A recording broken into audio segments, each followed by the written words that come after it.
Good afternoon, everyone. We are delighted to have with us today Gerard Doherty. And I became aware of Gerard after Henry Quinlan, who is the publisher, and you might recognize him if you were here for his program on how to publish a book for $10 or less. And Henry said to me, he said, you might be interested in having Gerard come to the COA. Whether you're Republican, whether you're Democrat, if you live in Massachusetts, you know the Kennedys. And I have to tell you, one of the gentlemen from the school department came down and said, Julie, I just finished reading this book. You might be interested. Well, isn't it Gerard's book? So we are thrilled to have Gerard here with us today. Thank you so much for coming, and Gerard, thank you for being here. Gerard has an earphone on him. We are recording this for Waycam for those people who are unable to come today. So Gerard has a microphone, and there's another microphone in the ceiling, and I have added microphones, so I look forward to sharing all the memories of the Kennedys. And I'll tell you, Gerard alone is an inspiration. I hope when I'm 92, I am publishing my first book. Gerard, welcome. Well, thank you very much. First of all, I very much appreciate you coming out and listening to me today. And this is my story, and I will try to be interesting and succinct about it. My name is Gerard Doherty. I live in the house I was born in Charlestown. And our house was an old house of 1835. My father was a fireman. My mother died when I was very early in my life, and so he raised me.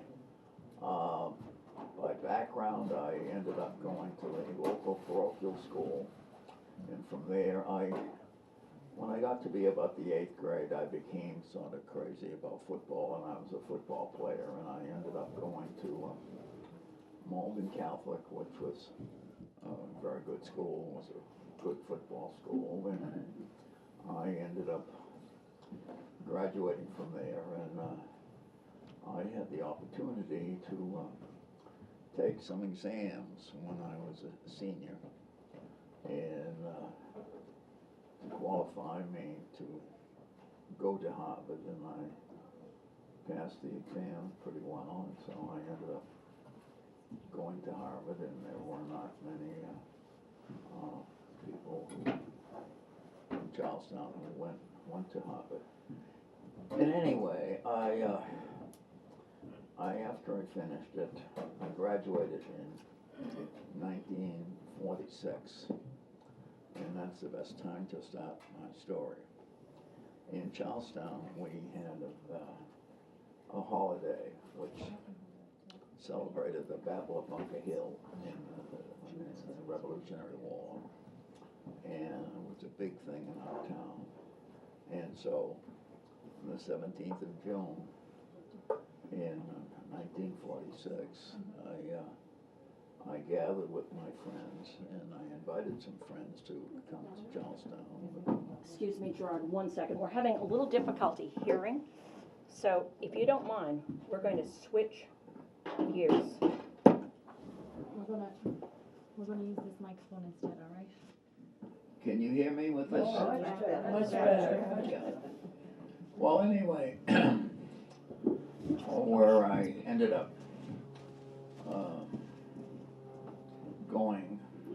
taking a lot of exams and going to Harvard, and I about halfway through my sophomore year, I wasn't feeling well, and I was walking on the campus, and I saw an X-ray truck, and I was with a friend, and we decided to get X-rays, and this was in middle March of my sophomore year, and then about 2 weeks later, I was asked to go to see the campus doctor, and when I went there, he said, your x-ray shows that you have tuberculosis and you're gonna have to leave school. And this was late March, and they were very good. They helped and encouraged me to finish the year while I was in bed, so I ended up finishing my sophomore year, and then through some kindness of various people, I went to cure my tuberculosis, as they used to say, in Saranac Lake, New York. And I was there for almost 2 years. And what we did is we lived in little cottages, and our meals came in, breakfast, dinner, lunch, and dinner. And we were in bed probably 20 hours a day, and they gradually let us do some exercising and based upon our x-rays. And so I was there for 16 months at this point, and the doctor came by, and he used to come by frequently, and we always had the same conversation. Was, how am I doing? And he would say, fine. And I'd say, when can I go home? And he'd say, well, you have a way to go. So after 17 months I was there, and they came in to our cottage, they being the doctors, and said, they developed a new drug and would like to use it on you, if it's okay. And, I was so desperate, I said, sure. So I took it for 40 days, and I was 19 at the time, and we had a lot of student nurses who took care of us. And so what they asked me to do is to take a course of 40 days with the new drug. And so for 40 days in the morning, the student nurse would come into our cottage, and there were several student nurses, and I think they enjoyed sticking the needle into my tail.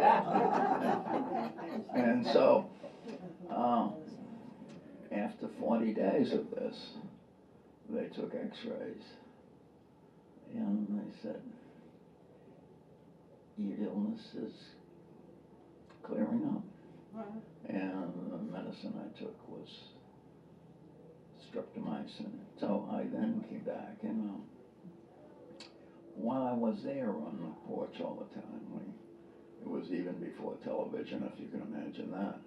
And so we read a lot, and in the program I was at, they had other patients who were,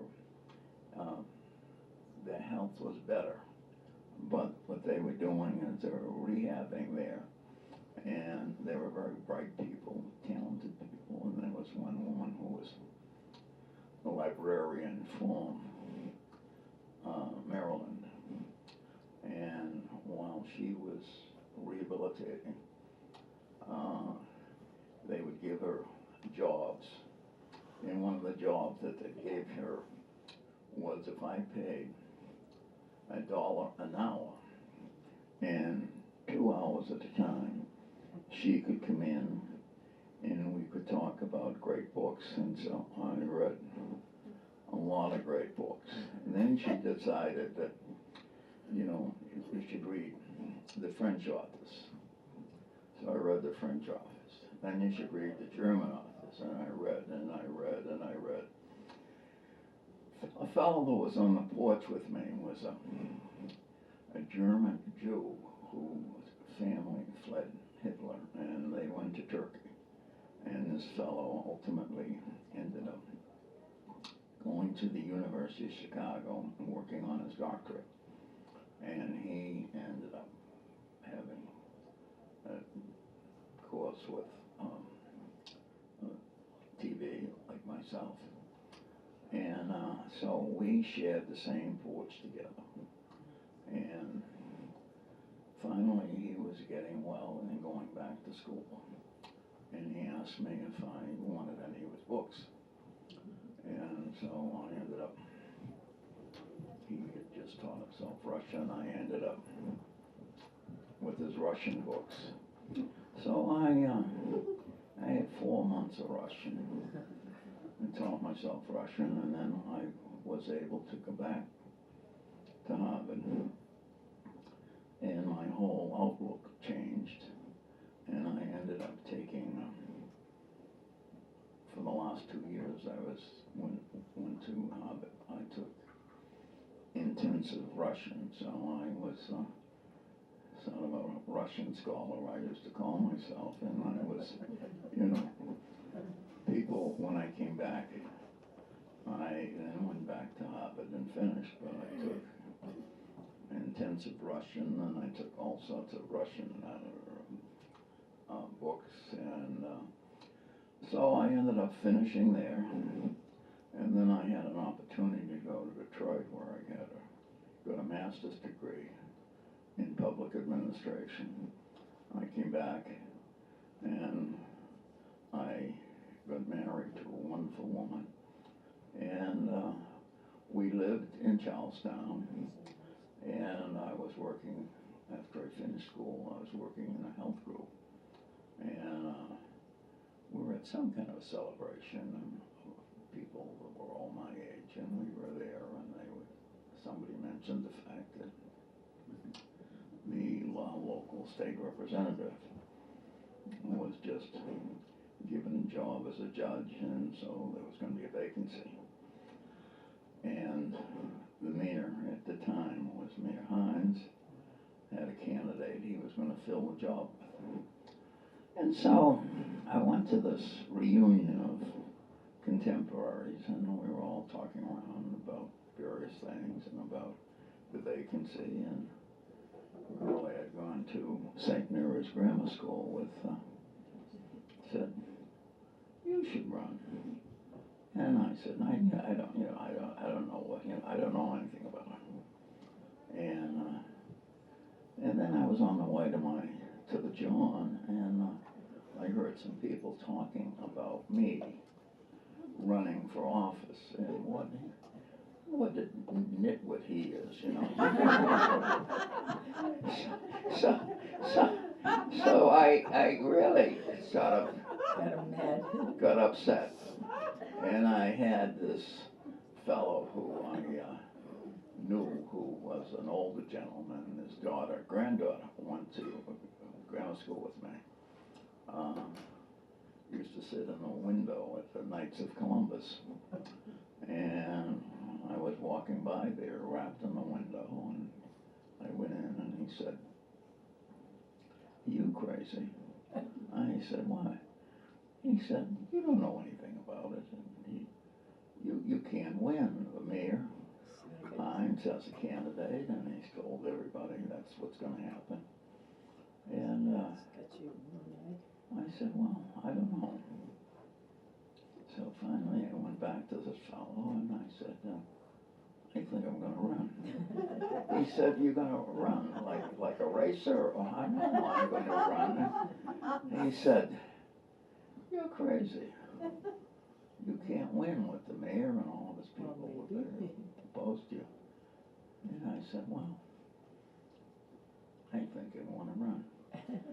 So this fellow was in his 70s, and he was very kind, and he said, "Well, first of all, you might learn something, but you can't win." And I said, "Well, we'll see." And he said, "You're really very serious, aren't you?" And I said, "Yeah." And he said, "You were very determined when you were an athlete." I said, "Yeah." And he said, "Piece of advice, go as far away from your house in Charlestown to the edge of Charlestown, which was in Sullivan Square, and start to knock on doors and ring doorbells." So seemed to me to make some sense, and so off I went. And for the longest time, everybody thought that I had been in a Sun school, knocking on their door, and I worked at it. And in 7 months, I saw 2,000 families. And everybody thought, first I was wacky, and then secondly, they didn't think too highly of people who went to Harvard. They were always crazy. And so I ended up working, and then when the election was held, I beat the mayor's candidate.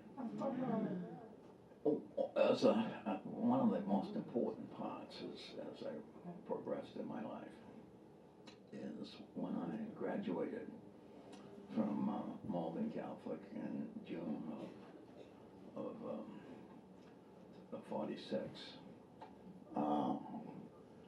We had the Bunker Hill Day parade, and I invited some of my friends to watch the parade. And as I said earlier, my mother was dead. My father was a retired fireman, and the parade went right by our door, and my father loved to make an enormous vat of lemonade, and so the marchers, when they stopped, he could give them the lemonade. So the parade started, band came, and then following the band was a group of 5 people. One of them was leading them, and that fellow was very, very, very skinny, and he was June, and he was in a tan suit, wearing a soft hat, and we were having an election or the primary the following week for senator, the congressman, and he came over, the parade stopped in front of the house. My father gave him some lemonade. My father was very excited about the fact that I was going to go to Harvard. And this fellow he knew had gone to Harvard. So he introduced me, and the fellow was very nice. And he said, I hope you'll do well. He said, I graduated from Harvard, and I'm running for congressman. And I'd like you and your family to support me. And I said, well, I don't know anything about politics. So anyway, his name was John Kennedy. And so the following week, he ended up beating the mayor of Cambridge for the nomination, and ultimately he became a senator and our president. Anyway, I went along and came back from curing with my TB, and my father said to me, one of your friends is in town today. And I said, who? And he said, do you remember John Kennedy? And I said, you mean the congressman? And he said, yeah, well, he is running for the Senate. Would you like to go and see him? He's going to be here in Charlestown. So what was on a Sunday, we went up and stood in line, and we got to see John Kennedy, and he at that time was a congressman who was running for the Senate, and he had a pretty good memory, and he said some nice things. I said some nice things to him, and then he ended up getting elected. Well, after I finished, when I went back to Harvard, I was a little daffy. I took intensive Russian, and so I ended up having 4 years of Russian at Harvard, and everybody thought I was dippy when I went to Harvard, and they knew I was dippy. But anyway, I ended up working when I graduated. I worked in a health group for a while, and then I was encouraged to run for state representative, and I, much to everybody's surprise, I ended up winning, and so right after we got sworn in, I got an invitation to go to meet our Senator Kennedy, and he was entertaining newly elected people, and so I went. And he was a good politician, or had a good memory, because he remembered me and said, "I followed your progress and you did very well, and if I can be helpful, I'm sure you can be helpful to me."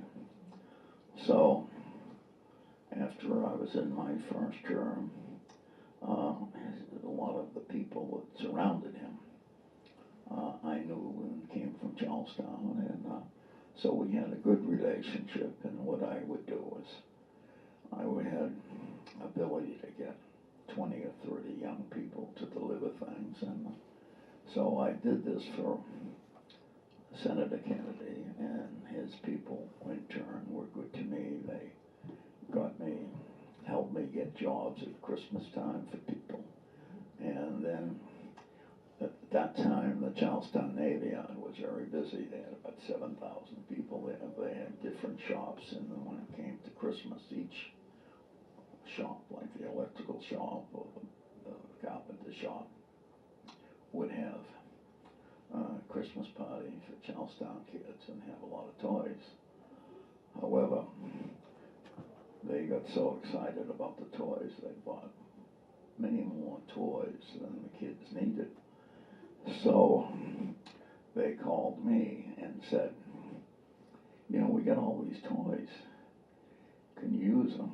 So I had some very smart people who were advisors of mine, and they said, "You know, you take all the extra toys and then you distribute them."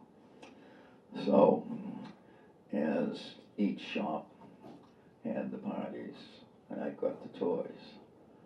And then one of my other friends said, "Well, if you're going to distribute them, why don't you do it with," I remember him saying to me, "with a little imagination." And I said, "Like what?" He said, "My brother-in-law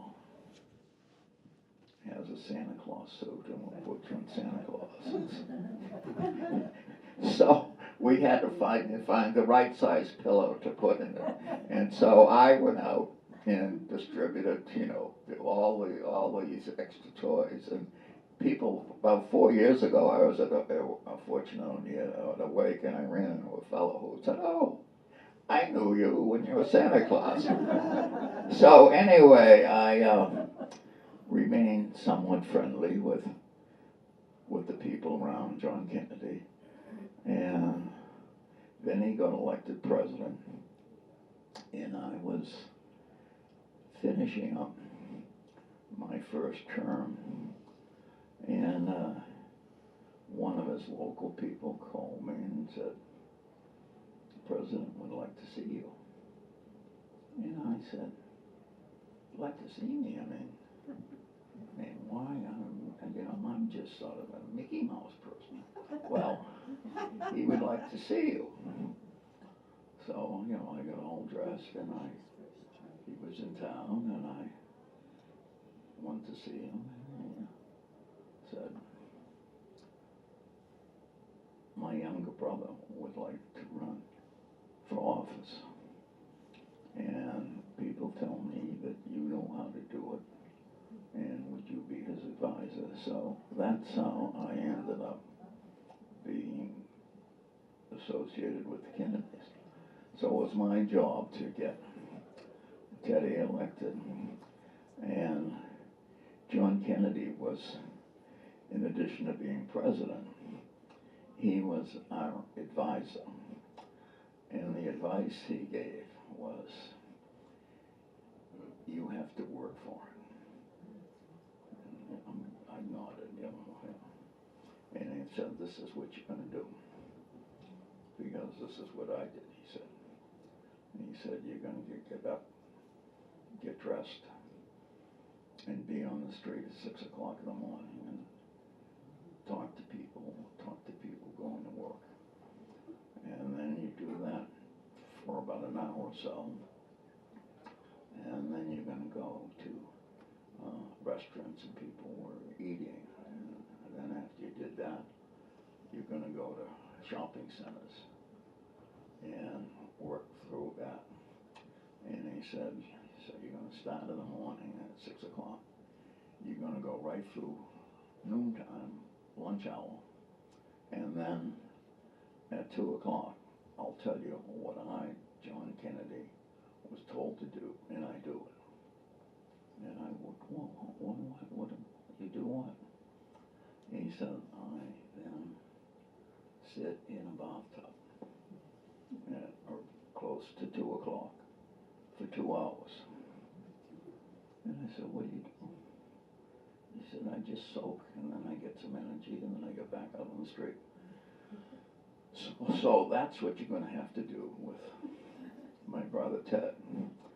So I'll go fast forward, and so we were working together, and we were in sort of remote Worcester County, and we had done all our things. It was on a Sunday, and we were up at 6 o'clock and worked and lunches, and then about 2 o'clock, he said, I have to get in the bathtub and soak. I'm exhausted.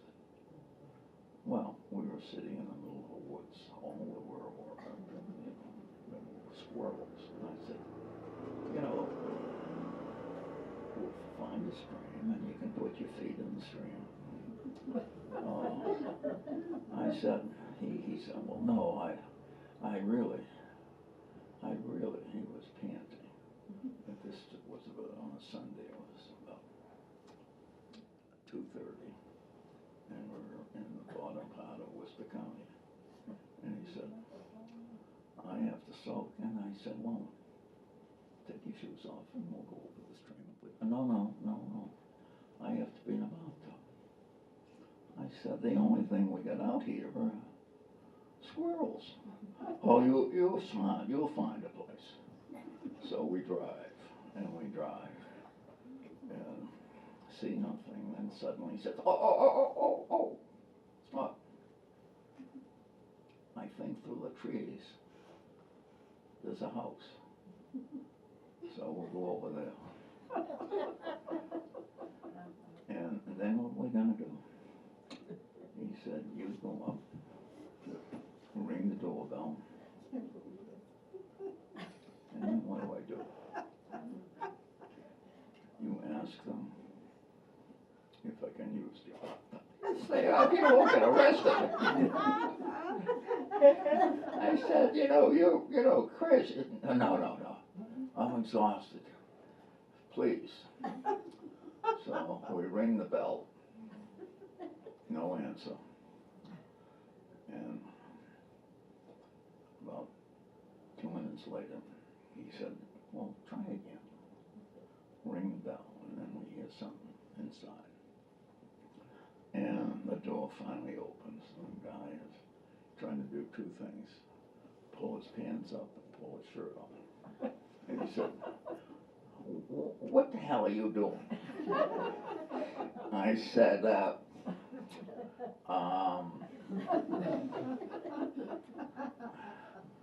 my friend. What friend? I said, President's brother. Teddy, get out of the car and wave at the man. And what do you want to do? Would like to use your bathtub.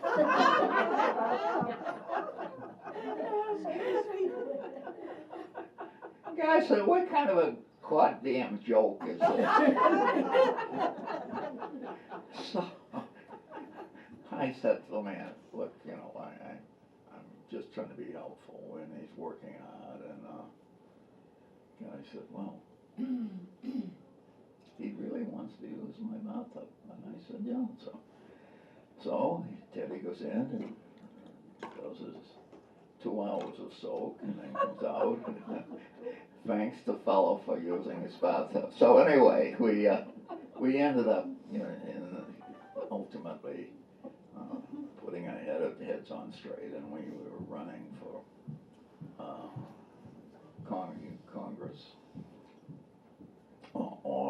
should say, to the Senate. And already a very fine candidate who was named was McCormick, and he was our Attorney General, was running for the same position, and we ended up having to run against him. And so for 7 months, you know, I was with Ted Kennedy every day. And finally, we got organized, and we ended up going to a convention in Springfield, and Teddy beat McCormick. And that was the beginning of our campaign.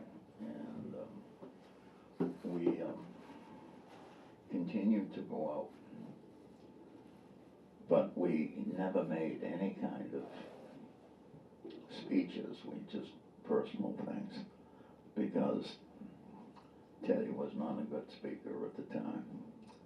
So McCormick, having lost the convention, he was a very good speaker.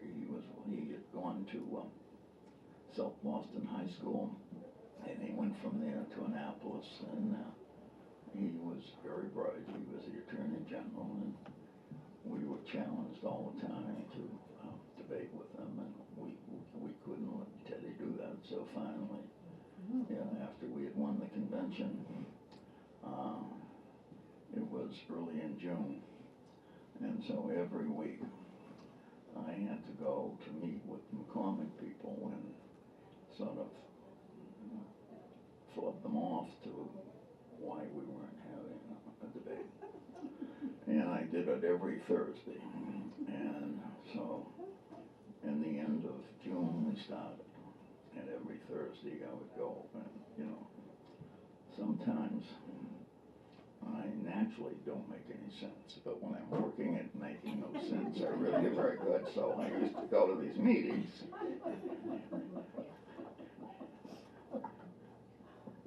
And I would just say really nothing. And so we went to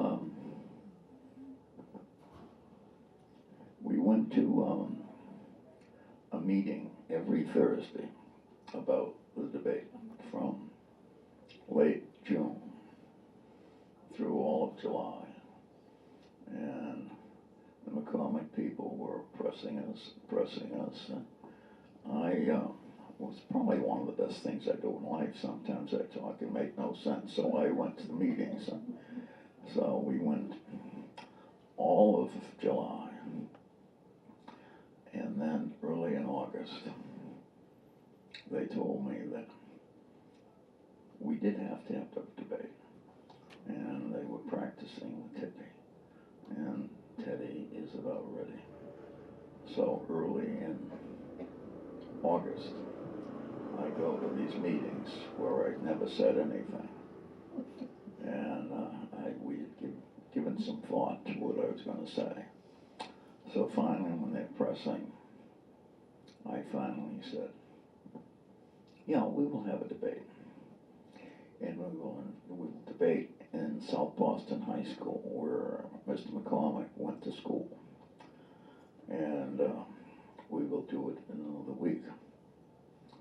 So people thought that I was not too tightly wrapped. And how did you get yourself stuck into going to South Boston High School, where the audience would probably be not too friendly? Well, I mean, Jerry, you played too many games of football. What the hell were you thinking about? And at that time, I had become a great strategist. Well, why? Why are you doing that? I said, if Teddy doesn't do very well at it, you know, and we were debating in the high school that Eddie McCormick went to, you could say that, you know, we were crazy to go in there. We got too nervous. So, you know, we one of the problems in a lot of campaigns, you have a lot of the smartest people in the world around, and that's all they do is to talk to you. So finally, we ended up doing the debate, and the debate was very interesting. It was on an evening, and after the debate was over, I was behind the curtain, and Teddy came over to me and said, you know, I'm so goddamn mad, I'd like to punch McCormick in the nose. And I said, well, you can't do that. So anyway, at the end of the evening, they had reports that people who had watched it on television thought that Ted Kennedy did pretty well. The people who heard it on radio knew McCormick won the debate. And so it turned out that after about 4 days, it was determined that Ted Kennedy was doing pretty well. And then after a while, we ended up having the election, and we had to run again, and we won the election, and then we had to run against one of the lodges, and the lodges had been the senator, the United States senator, for like 40 years. And they came from Beverly. They had all sorts of experience, and then Ted Kennedy, the novice, had to debate one of the lodges, and much to everybody's surprise, Teddy did pretty well. So he ended up becoming the senator. The president at the time, right after that, ended up sending for me, and he and I and Teddy had a meeting. And the president said that, you know, John Kennedy had been criticized that he really wasn't around Massachusetts, and he was always in Washington, and so we're going to change that. So me and Mickey the Dunn said, well, how are we going to change it? He said, you're going to take over the Democratic Party, and you're going to become Democratic state chairman, and you're going to be here with Teddy. And I said, and do what? Just be smart, just look like you know what the hell you're doing. So you know, for the first month or so, I was state chairman. All I had to do was wave and get out of the room before anybody asked me a question. And then the issue came up about money, and it was now 1963 in June, and I was the big shot state chairman, and Ted Kennedy was the senator. And some of the people around John Kennedy thought I was considerably less than great, and they didn't think that much more of Teddy, and they were always complaining. And then, so finally, in late June of 1963, they came to me and said, you're a big shot state chairman. And I said, well, I'm a little shot, maybe. Well, what you're going to have to do is the president is running for re-election next year. It's 1963 in June, and we have to have a fundraiser, and you have to raise the money. Up to that point, the only thing I knew how to do was raise hell. I didn't know how to raise money. So they wanted me to raise $200,000. The only thing I know is when in politics, we used to have dinners $25 each, and now we were having a dinner $1,000 a piece. So we started in August, and I didn't know what the hell to do. The only thing is I had a lot of good friends from Charlestown who came and helped. And so we ended up, we scheduled a dinner for late October. And so we hoped to raise $200,000. So we put everything in place in late August and opened our fundraising. And we were open for 2 weeks. We raised $500, which was just abysmal. And so some of the people around John Kennedy in Washington were complaining that I was a nitwit and I didn't know what the hell I was doing, and so then finally, after 2 weeks of nothing, we were selling tickets, $1,000 a piece, and then suddenly, whether God was on our side or whatever, money started pouring in. We raised $200,000. We raised $300,000. We had checks everywhere. I can remember this young woman who came from Cambridge. She was a volunteer, and she was helping us keep track of money. And we were having checks, and we could be losing them, and so finally, with these checks were important.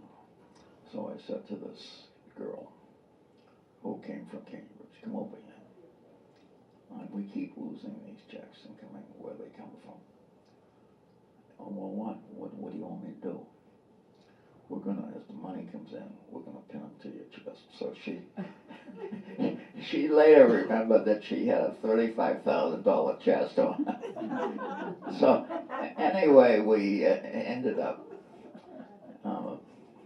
raising $700,000, and so we had our dinner, and the day of the dinner we had been working and was successful.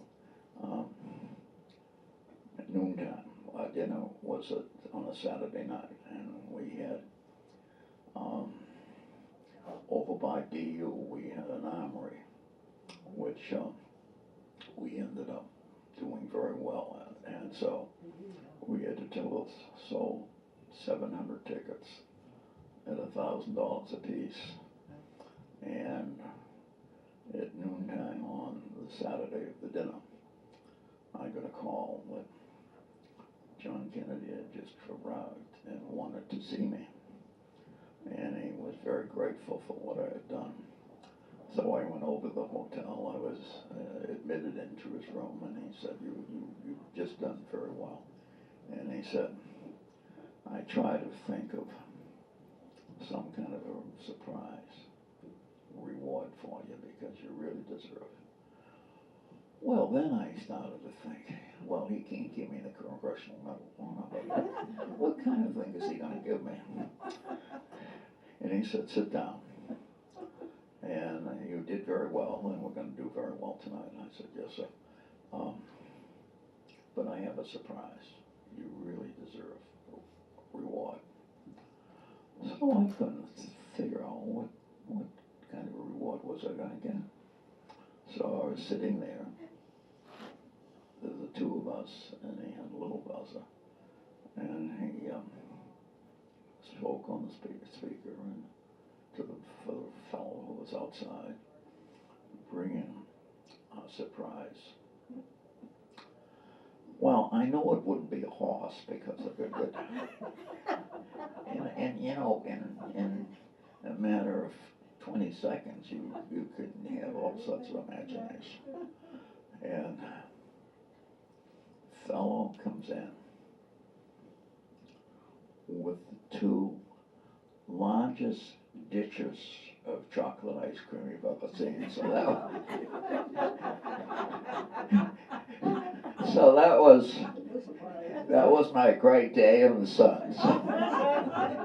So that night we raised $700,000, and everything was great.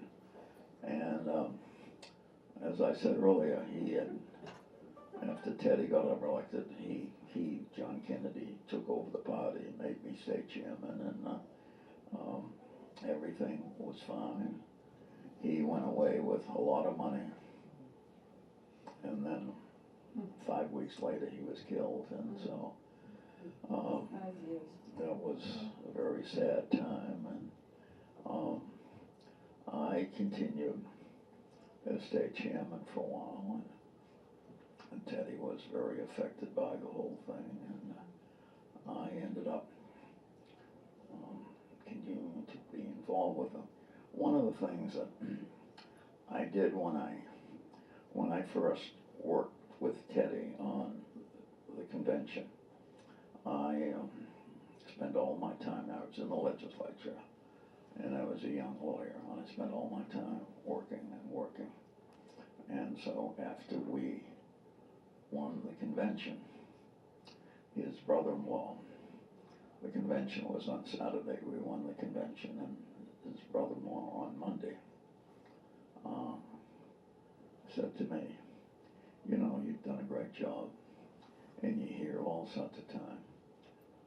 What we'd like to do is we'd like to pay you.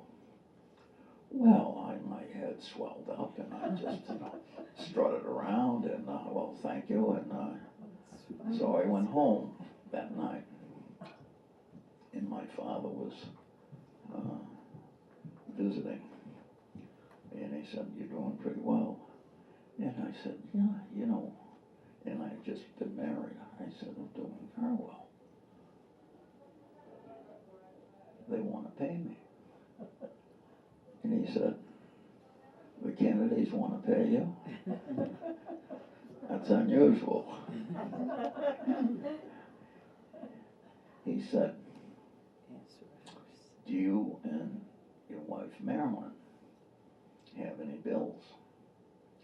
I said, the only bill we have is we have a sofa. We owe $70 on the sofa.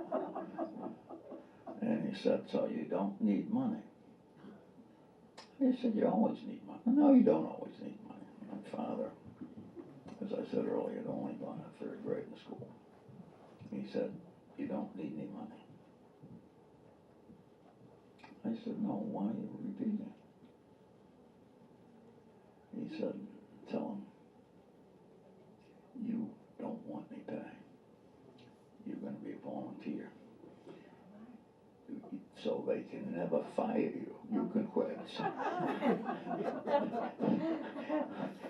So some of my friends said I wasn't much of a businessman. So I got involved with Teddy in all sorts of ways, and I ended up being state chairman, and which was interesting. And some of you have witnessed one of the aspects of it. I was state chairman, and we were always running out of money. We had no money. So we used to have chicken dinners. But people were tired of chicken dinners. So there I was as state chairman, running out of money, and being the subject of a lot of criticism about what the hell does he do. And I didn't have any money to pay myself, and so I wasn't getting any money. And then we decided to have a big event. Up to this time, the standard things to raise money were a big dinner, and so we ended up trying to figure out what we were going to do. And I had a young fellow who was working for me, and he came in the morning and was a little later than he usually was there, and he said, I'm sorry I was late, but I ran into a fellow that I played hockey with in high school, and he's here, and he's got an interesting job. I said, we're going broke. I don't want to listen to interesting jobs. Well, anyway, tell me. He has this project to introduce new movies. And I said, what's that mean? He has a movie that he would like to show. And they decided the way they do that is get somebody to pay. It's a $10,000 fee to get the movie and to get the Metropolitan Theater in Boston, which held 4,200 seats. And so if you can come up with the money for the movie, you raise the money. And I said, well, how do I know about the movie? He said, I'll tell you about the movie. But, so, we ended up having a movie. The movie was a solo. And I'm sure that probably almost everybody, or not everybody, in this room saw the movie. The movie was the first showing of Sound of Music. Everybody thought, you know, we raised all sorts of money. Everybody thought, you know, that I was a genius, and so I begged, you know, I you know, took the praise, and we ended up doing pretty well. And then I stayed with being state chairman for a while, and finally I said, you know, I was supposed to get paid $16,000 a year, but they hadn't paid me for 2 years, and so I ended up getting Teddy to replace me. And so I had a secretary who said she would work for me for no money because we didn't have anything to do. And I was a lawyer, but I was sort of a Mickey Mouse lawyer. And so a couple of my friends, a fellow who became Attorney General, Bob Quinn, and Bill Bulger, we were friendly with them. And they had a very successful office. So they befriended me as an orphan, and they gave me some office space. And the office space was probably about the size of that thing over there. And I was a lawyer, and the first month that I was a lawyer, I made $60. And I had this woman who said she would work for me for 3 months for no money. And there was a guy that I ran into who, fortunately for me, he had my name. He was a colonel in the army, and he came from New York. And he was sort of a big feeling guy. And, you know, you sort of turned him off and you turned him back on again.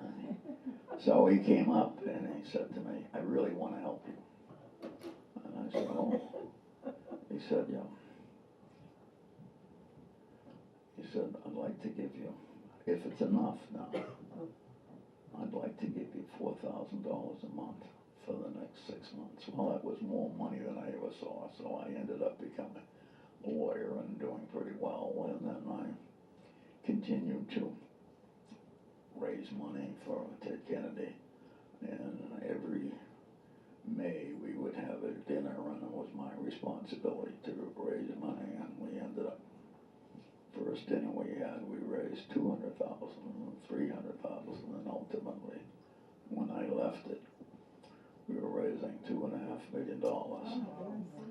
So, anyway, that's what I was doing, and I was helping Teddy raise money, and I had become not particularly friendly with Robert Kennedy, and in the meantime, Robert Kennedy had gone into politics, and he ran for the Senate in New York, and he ended up getting elected. The Kennedy name was very popular. And I became somewhat friendly with him.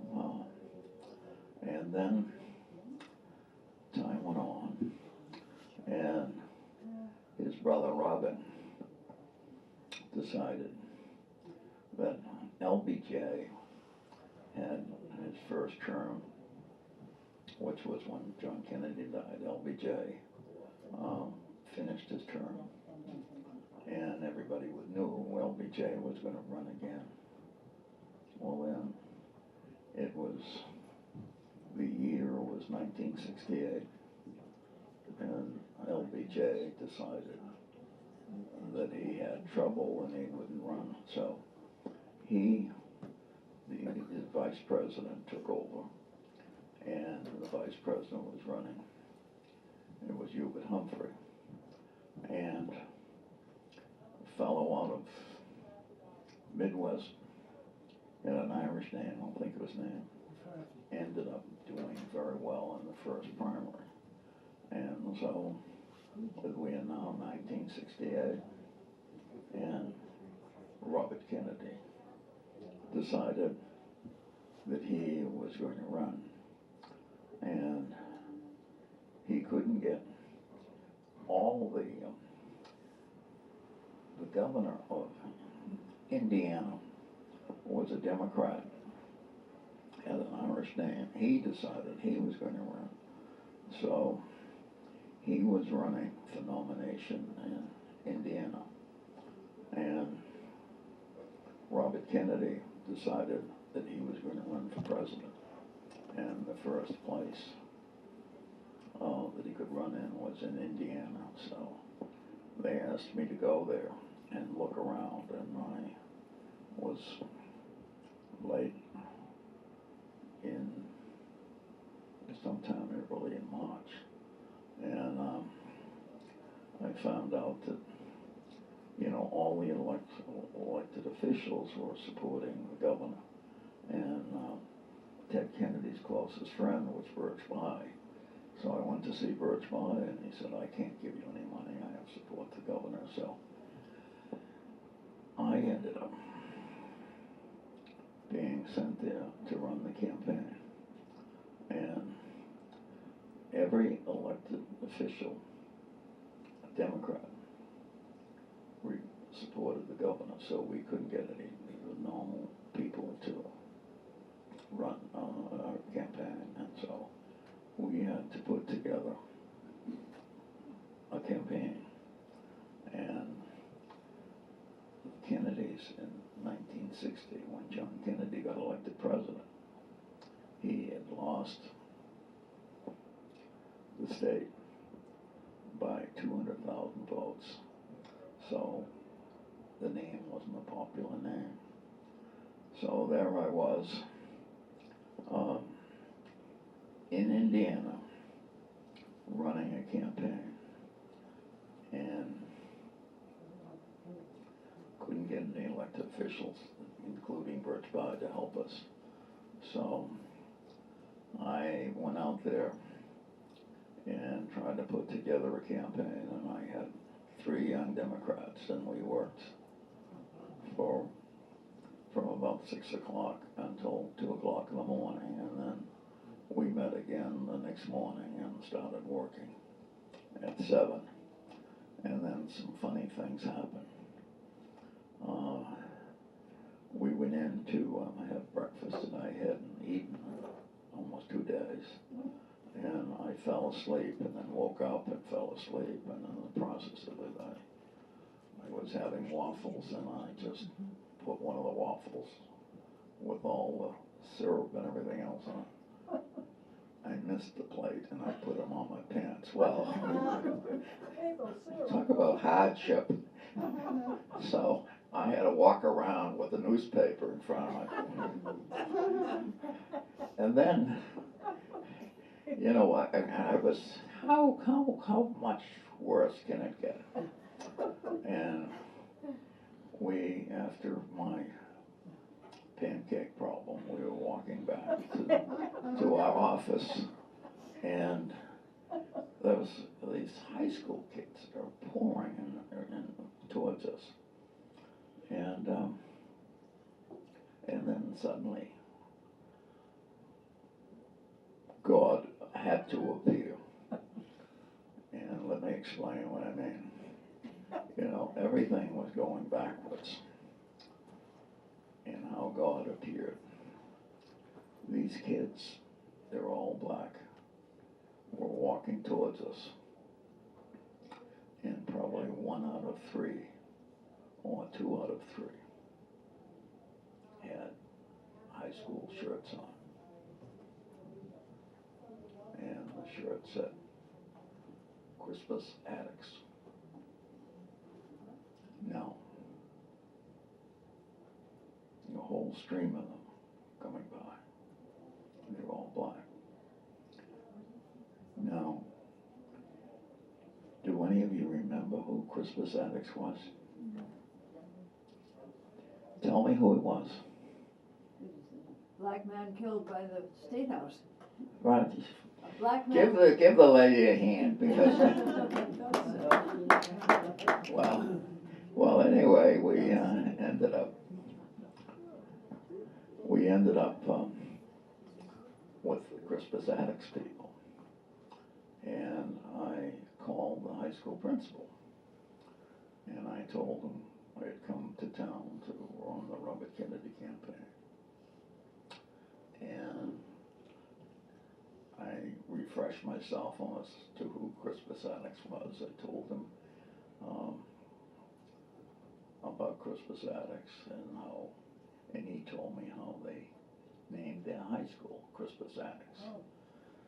So I ended up telling him my problems I had to get. In 7 days I had to get 5,600 signatures, and could some of the kids at Crispus Attucks help us? And he said, sure. And then somebody told me that in the black community, Saturday nights is a big church night.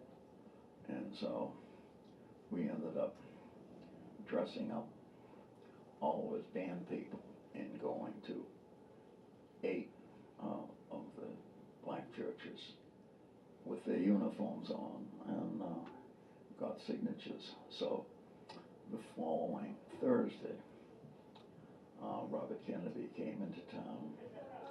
I had the Crispus Attucks band meet him, and they marched up. I just can still remember marching up with thundering drums in the uniforms while Robert Kennedy filed all the papers that they had gotten for him, and he became eligible as a candidate for president in Indiana. So anyway, we worked at it, and much to everybody's surprise, despite all the support that the governor had from all of us elected officials, we ended up, I was there for 8 weeks, we ended up carrying the state of Indiana for Robert Kennedy, and I will always remember that night.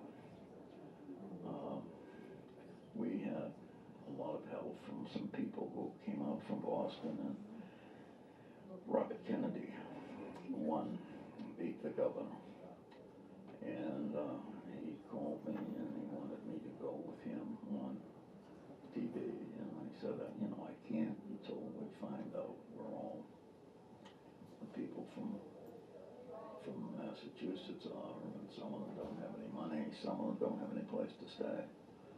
So this was at 7:30. At 8:30, he said, you gotta come with me to the TV station. I said, I can't do that until everybody's accounted for. So at 9 o'clock, he called me, and I said, yes, I can go with you. So we went over to the TV station, and they told us that we'd have to wait about half an hour. So he and Ethel and I were sitting there, and Robert Kennedy said to me, through this whole campaign, you were identified as Ted's best friend. He said, what you did for me today, you certainly are my best friend. And he then shook my hand and thanked me. And he asked me if I could go on places, and I said, I'm son of a Mickey Mouse lawyer. I have to go back and work at my law for a while because I have no money. I owe everybody money. But I said to him, I will go to New York 5 weeks from now when they have the election, and I will do what I did here in New York. And he said, thank you, and so he continued the campaign and did very well. And then I was scheduled to go to New York on the 4th of June, and on the 3rd of June, they had the election in California, and my bags were packed to leave the next morning to go to New York. And my wife and I went up, put on the radio, put on the TV, and watched about 20 minutes of. They were just said that it appears that Robert Kennedy has won California by a big margin. And I was talking to my wife about how I had to leave the next morning at 7 o'clock, and my bags were packed to go to New York. And then at 11 o'clock, the news flashed on that Robert Kennedy had been killed. So that was the end of that campaign. And so over the years, I continued to be involved with Teddy. And what do I do for a living? I'm a lawyer, and I'll tell you about two of the things that I've done. Huh? You're out of time. Well, anyway, I'm going to leave you at home. So anyway, what I did was I did a lot of housing, a lot of crazy things, and one of the things that I did is I was working in my office, and I had a young boy who went to Catholic Memorial, whose father was the paraplegic, and he was doing some work for me, and it was the 1st of August of '78, and he came in with some notes. Then he said, what they're doing in Indiana is they are auctioning off the state prison. I think that's the kind of thing you should do, and do more with it, and convert it to housing. I said, you're crazy, get out of here. So 2 weeks later, the same kid comes in, and he has a New England Real Estate Journal, which is advertising the thing. And he said, I think you're crazy not to buy the prison. I said, why? Because, it's the kind of thing that you do well. And at which point, a very good friend of mine, Ed Fish, called, and we were partners, and I talked about what we were doing, and I said, by the way, would you like to buy a prison?